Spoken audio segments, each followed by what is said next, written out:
السلام علیکم ورحمۃ اللہ وبرکاتہ۔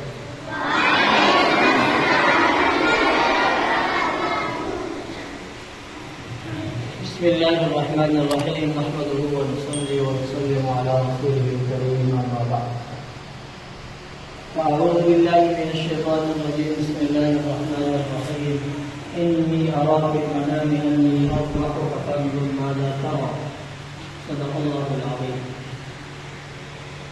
محترم سامعین، کچھ ہی دنوں بعد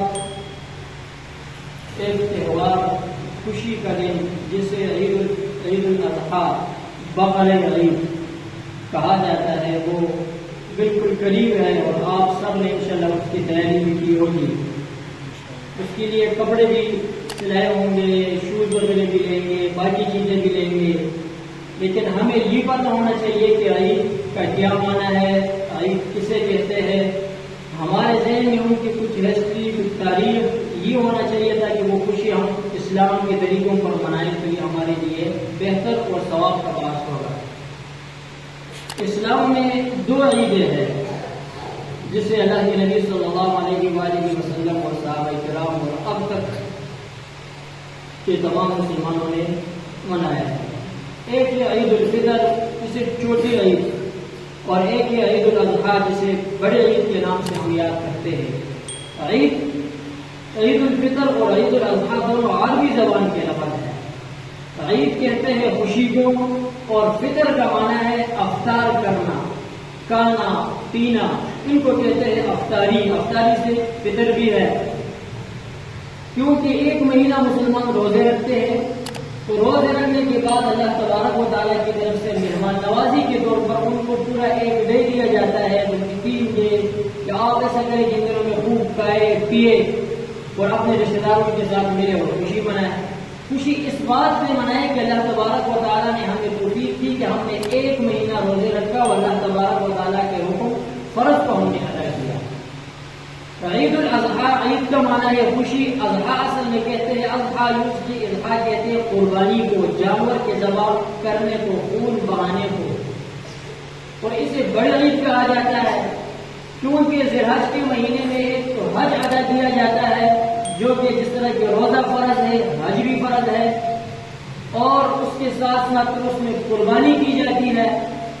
تو ان دونوں کی خوشی کے طور پر ہم جو عید مناتے ہیں، جو ہم دن مناتے ہیں، جسے ہم تہوار کہتے ہیں، اسے کہتے ہیں عید الاضحیٰ یا بقر عید، بڑی عید جسے کہا جاتا ہے۔ تو عید الاضحیٰ اور عید الفطر کا معنی تو سمجھ گئے نا کہ دونوں عربی زبان کے لفظ ہے، چھوٹی عید اور عید الاضحیٰ یہ بھی عربی زبان کا لفظ ہے اور اس کا معنی ہے بڑی عید۔ جس طرح روزہ فرض ہے اسی طرح حج بھی فرض ہے، تو ان کی خوشی کے طور پر ہم جو عید مناتے ہیں عید الفطر اور عید الاضحیٰ۔ لیکن عید الاضحیٰ میں کچھ باتیں ہیں کہ جو ہمارے نبی صلی اللہ علیہ وآلہ وسلم کے جدی امجد حضرت ابراہیم علیہ السلام کیا کرتے تھے، اور ان کے دور سے چلے ہوئے آ رہے تھے۔ اللہ تبارک و تعالیٰ کی وہ اتنے پسند تھے کہ وہ سنت، وہ طور طریقے ہمارے اس دین میں بھی رائج اور قائم اور دائم رکھے، اور مسلمانوں کو حکم دیا کہ تم نے ان طریقوں پہ چلنا ہے، اس پہ تم نے عمل کرنا ہے، تو تمہیں کیا ملے گا؟ ثواب ملے گا۔ ان میں سے ایک ہے حج کرنا۔ حج میں سے صفا اور مروہ کے درمیان دوڑنا ہے، بھاگنا ہے، صحیح کرنا ہے، کوشش کرنی ہے، آب زمزم کا پانی ہے، اور اسی طرح جانور کو ذبح کرنا ہے۔ تو یہ ابراہیم علیہ السلام کی سنت ہے، اور ان کے پیچھے ان کی تاریخ، ان کی ہسٹری، ان کی کہانیاں ہیں۔ تو آپ نے ابراہیم علیہ السلام کی جو ہستی ہے، جو شخصیت ہے، اسے آپ نے پہچاننا ہے۔ ابراہیم علیہ السلام یہ اللہ تبارک و تعالیٰ کے انبیاء میں سے ہے، جلیل القدر انبیاء ہے، جسے اللہ تبارک و تعالیٰ نے اپنا دوست خلیل اللہ کے لقب سے یاد کیا اور اسے اپنا دوست بنایا کہ یہ میرا دوست ہے۔ اور ہمارے نبی صلی اللہ علیہ وآلہ وسلم نے ابراہیم علیہ السلام کو ابو الانبیاء کے لقب سے نوازا کہ یہ تمام انبیاء کا باپ ہے، بڑی شخصیت ہے۔ ابراہیم علیہ السلام عراق کے شہر کوسئی میں پیدا ہوئے، عراق کے شہر کوسئی میں پیدا ہوئے، اور آدم علیہ السلام کے بعد تقریباً 3387 سال بعد وہ پیدا ہوئے اس دنیا میں۔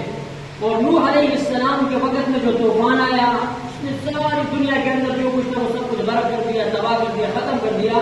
اس کے بعد ابراہیم علیہ السلام پیدا ہوئے تو وہ تقریباً نوح علیہ السلام کی 1263 سال بعد اللہ تبارک و تعالیٰ نے اسے پیدا کروایا۔ جب عراق کے شہر میں پیدا ہوئے، یہ اس گھر میں پیدا ہوئے کہ اس کے گھر میں جو ان کے ابو تھے، ان کے والد صاحب تھے، ان کے ڈیڈ تھے، وہ ان کا نام تھا آزر۔ قرآن میں اسے یاد کیا وَإِذْ قَالَ إِبْرَاهِيمُ لِأَبِيهِ آزَرَ أَتَتَّخِذُ أَصْنَامًا آلِهَةً، لیکن آزر کا کام کیا تھا کہ وہ بت بنایا کرتے تھے اور بتوں کو بنا کر کے بازاروں میں بیچ دیا کرتے تھے۔ ان کا ایک کاروبار تھا، ایک بزنس تھا، لوگ اسی بتوں کو لے لیتے، اس کی عبادت کرتے تھے۔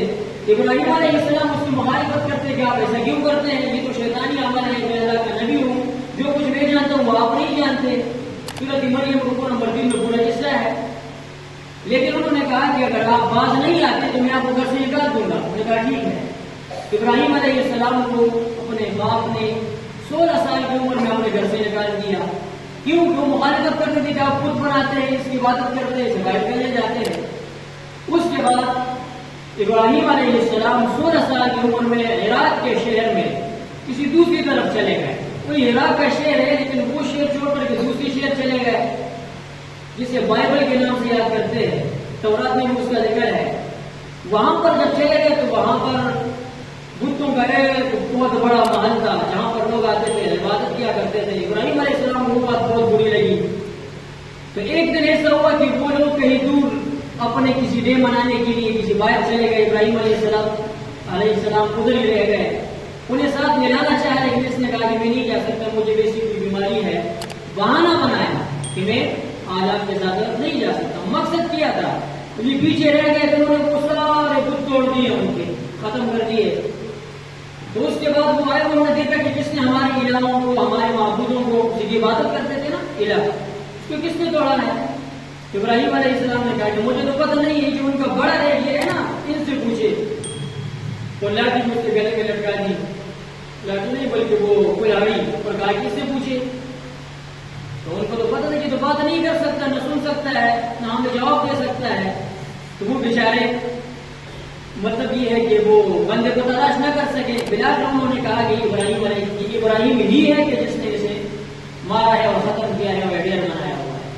بلاخر انہوں نے 1 مہینے تک یا بعض روایت میں 40 دن تک انہوں نے لکڑی کٹی تھی، لکڑیاں جمع جمبار لگائے۔ 40 دن تک جو اکٹھے کرتے ہیں نا ان کا بہت بڑے، جس طرح کہ آپ اس میں بٹھا سے اوپر بہت زیادہ لکڑیاں انہوں نے جمع کی، اور اس کے بعد اسے ایک گڑھے میں ڈال دیا اور اسے جلایا۔ تقریباً 10 دن تک یا 20 دن تک وہ جلتا رہا۔ اس کے بعد انہوں نے ابراہیم علیہ السلام کو دور سے کہیں، جس طرح کہ آپ نے دیکھا ہوگا کہ وہ کہیں آپ گئے ہوں گے پارکوں میں کہ جس پر جھولے لگاتے ہیں، جھولے چھوٹے بچے مارتے ہیں نا، اس میں بٹھا کر کے آگے پھینک دیا اس آگ میں، کیونکہ وہ تو بہت زیادہ تھا، تو وہ کچھ جلنے کا خطرہ تھا۔ جب وہ اس کے اندر چلے گئے تو تقریباً اس میں یہ کہ 40 دن تک 30 دن تک ادھر ہی رہے، لیکن رب نے فرمایا قُلْ يَا نَارُ كُونِي بَرْدًا وَسَلَامًا عَلَىٰ إِبْرَاهِيمَ کہ اے آگ، آپ نے میرے محبوب، میرے خلیل، میرے دوست ابراہیم کو آپ نے نقصان نہیں پہنچانا، زیادہ گرم بھی نہیں ہونا، زیادہ ٹھنڈا بھی نہیں ہونا، کیونکہ آپ کو نارمل رہنا ہے۔ تو 40 دن تک جب وہ آگ ختم ہوئی، ابراہیم علیہ السلام پھر باہر نکل آئے۔ دیکھیں نا، 40 دن تک آگ میں رہے، زندہ رہے، جلے نہیں۔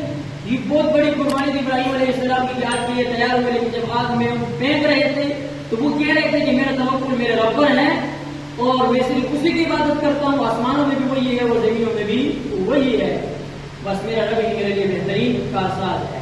تو بلاخر وہ آگ سے باہر نکل آئے۔ تو آپ نے یہاں تک پڑھا کہ ابراہیم علیہ السلام عراق کے شہر میں پیدا ہوئے، ان کے باپ بتوں کا کام کرتے تھے، باپ کا نام آزر تھا، اور انہوں نے گھر سے نکالا کہ آپ کیوں میری مخالفت کرتے ہیں۔ اس کے بعد عراق کے شہر بابل میں آئے، اور بائبل میں بتوں کو توڑنے والا واقعہ آیا، اور پھر ان میں اسے آگ میں ڈالا گیا، اور آج کے صحیح سلامت باہر نکل آئے۔ اور پھر انشاءاللہ اس سے آگے بھی کچھ نہ کچھ آپ کے سامنے بیان کریں، ٹھیک ہے۔